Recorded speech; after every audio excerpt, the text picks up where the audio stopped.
Bonjour, and welcome to the Anishinaabe History Podcast. I'm Chris Waite.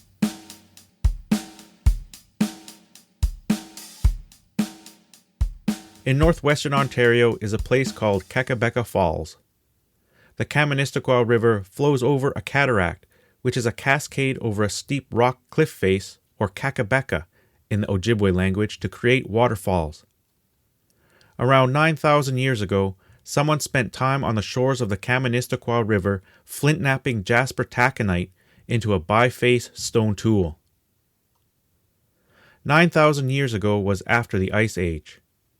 The continental glacial ice sheets had been in retreat by this time already for a few thousand years.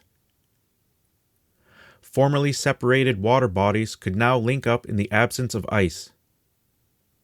Lake Agassiz's water flowed through the Nipigon River Basin into the Lake Superior Basin.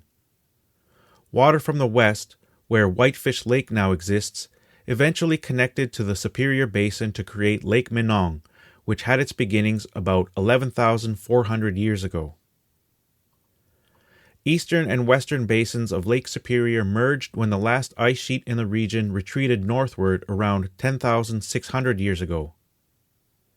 It was then that Lake Minong became a larger body of water with a surface level many meters higher above sea level than Lake Superior is today.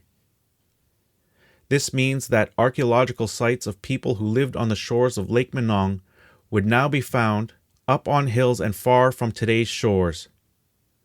By 8,500 years ago, the drainage waters of Lake Agassiz drifted eastwards, leaving Lake Minong to settle eventually into today's Lake Superior. What was life like for people on the shores of Lake Minong 9,000 years ago? Direct evidence for the harvesting of cold lake fish like ling, pike, and trout, as well as terrestrial animals such as lynx, caribou, beaver, and possibly bison, indicate a varied diet, capable harvesting strategies, as well as evidence for abundant food and clothing sources. Core samples from sites near Thunder Bay have revealed pollen from 10,780 years ago. Long-distance trade and gift-giving occurred. Many of the stone types for the tools found on the shores of Lake Minong came from many hundreds of kilometers away. Copper from Isle Royale has been found in archaeological sites located over 1,800 kilometers away off the coast of Georgia and dated to about 4,000 years ago. Copper mining on Isle Royale began thousands of years before that. Leftovers from copper mining there have been found by archaeologists and dated to be at least 6,000 years old.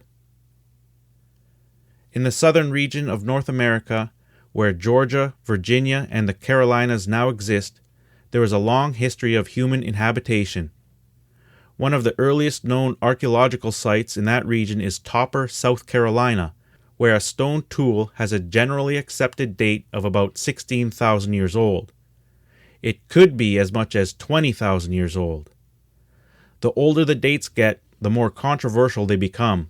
Perhaps it is important to recall that fossilized footprints were found in New Mexico dated to 23,000 years ago.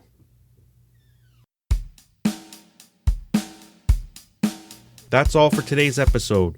Stay tuned for more episodes in the future. I'm Chris Waite, and this has been the Anishinaabe History Podcast.